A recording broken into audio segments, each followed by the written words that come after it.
So this is my presentation portfolio for assignment 14. The assignment number is 740-85375. The main theme here was to look at how health and wellbeing could be adapted to meet the requirements for the client brief. After research, I went to look at how dogs could be used as inspirational towards people who could be used for support. So that could be blind people or someone with a mental illness. And that could also be through daily activities such as just a walk. I looked at how advertisements in the industry may use animals to promote their products. So you've got Pedigree and Dogs Trust, and how that could create a message to the viewer. So the following presentation will discuss this further. So these are the three main ideas that I looked at. So the concept was to look at how colour connotations, so bright and more vivid tones, could relate to happiness, and I looked at signs and signifiers, which is Bath's code. So again, Dogs Trust, Pedigree and Guide Dogs for the Blind Association were the main inspirational pieces, and they basically used dogs to show this further. I looked at the post-production process also after I'd taken the pictures, which I'll show, but that basically involved Photoshop and making the image a bit brighter or changing anything that needed to be altered. So I had to change it originally for my intention because of the accessibility and the weather due to the unforeseen circumstances. So I really wanted to look at how a certain type of dog could be used, but as I will show, I had to choose one specific breed rather than a variety, just to the access that I had.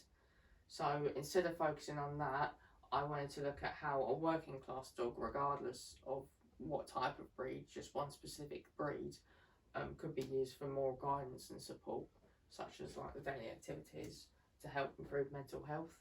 So this was the main original idea I was going to have, to look at how, say, a disabled person and a dog could be used to create a strong bond and how they may rely on them for daily activities.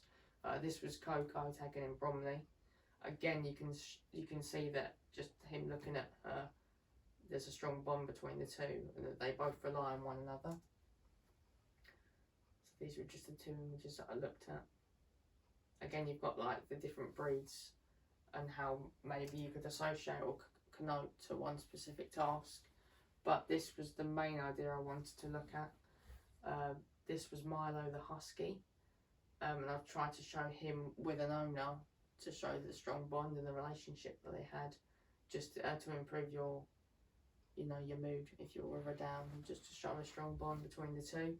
This was taken in a park in March. So again, you've got the different types of lighting compared to, say, today where it's sunny, trying to capture in motion. The main idea I looked at was changing the shutter speed and the setting because of the erratic movement of the dog as shown. He was always running about, so I wanted to try and capture him in the moment. That was just him playing with another dog, just to show what kind of activities they get up to on a day-to-day basis. Again, I've tried to centralise the two images to make him, the main subject, and these were basically test shots to show the movement and the activities that you had before focusing on two subjects, because it was a lot harder, obviously, trying to capture the two together. Again, this was in March, so you've got the ambient lighting and the drop of the sun on his coat. And I think his eyes were the main kind of subject and pivotal point to go to. This is the contrast to the interior shot in the household. Again, he's got his own little chair that he sits on. So again, just for him to create that strong bond that them two have together. So him kissing her. And that, in his familiar environment, he's quite happy. Again, the main idea was to capture his eyes and just, by the toys in his environment. He's just a happy little dog. This was a few weeks ago, taken outside in the garden. So compared to this, to the other ones, the lighting's a lot brighter. So again, you've got that prophetic fallacy. The connotation is associated to a brighter image and a happiness that it could connote. The main idea was trying to get action shots. So again, you've got him jumping up at her, which he does frequently, and just them sitting down together, which again just shows, how they can support one another. Again, this was just outside. I think I managed to capture him quite good there, you know, in mid-air, because again, it was erratic movements. It's just trying to capture him in the moment. Again, I had to keep changing the settings because of this movement, but he howls quite frequently as well, which is quite funny. And just to try and capture this in the image, basically just to show what they get on to on a daily day-to-day basis, and how there's a strong bond between the two, and thus the emotion that is caused by this.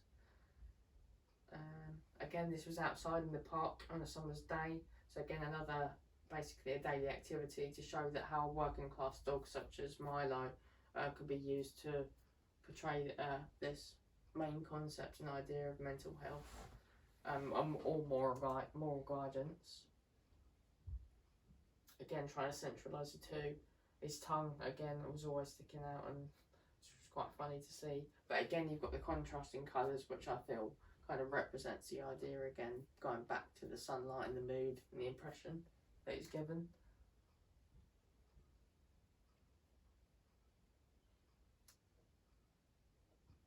So from this selection, I'll go on to show that I've chosen 2 specific images which I feel reflect this further. This being the interior shot, again, you can instantly portray from this how happy he is with her and the love and affection.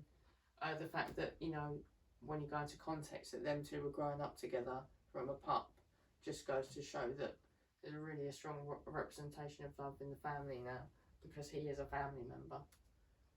Again, this was the final shot I took outside, just showing a daily activity, and that, you know, she's happy just taking him out for a walk. So from an overview, I know I had to change it from my original idea of looking at the adaptations I looked at, such as Pedigree and Dog's Trust, but I feel I managed to reflect this further, you know, given the availability I had. I just really wanted to connote a message of happiness, and to show how a dog and a person can create a strong bond through specific colours or actions, just to connote a sense of well-being and happiness, and this idea of a strong relationship between the two. So it allowed me to have a greater opportunity choosing this one breed, rather than having to keep going out taking pictures of different breeds, focusing on one working class dog, the Husky, which made it a lot easier, as I had a lot of resources available to me, e.g. the lens sizes which I could use to adapt to the situation. If it was outside, a longer lens; if it was inside, a wider, shorter lens. But again, the main idea was to look at the different lighting styles, and just how different styles of lighting or different colours could connote a sense of, you know, happiness or a different mood, which is the main reason I wanted to wait until summer to take these pictures, which I feel was reflected in the final pieces. Was there any questions? Yeah, with regarding the blind, you often see that they use Labradors as a particular breed. Why do you think that is? I think it's because the instant idea that you get from the pictures that you see, from the adverts that you see, your instant impression or a connotation to someone who's blind or who has a mental illness would be a Golden Retriever, would be a Labrador. But could they use a smaller breed, do you think it would work as well, or not as well? I think it depends on the situation. I think it depends on what they're going to be used for. So, e.g. for a Husky, you would expect them to be in the Arctic to pull sledges because they're quite strong.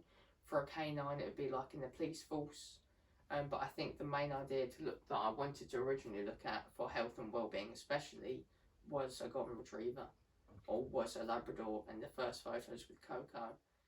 Just because of the main connotations and symbolism. Age-wise, would you say that? Age, I think you would have to... Over sort of 4, maybe? I think you would have to kind of develop them from a baby to get to that point, like Milo has, because, you know, he's grown up with her. But I don't think, you know, you could use a puppy for such a thing. I think they're always growing to a point where they're trained, especially for that situation. Okay, yeah, that's fine. Brilliant, thank you for listening.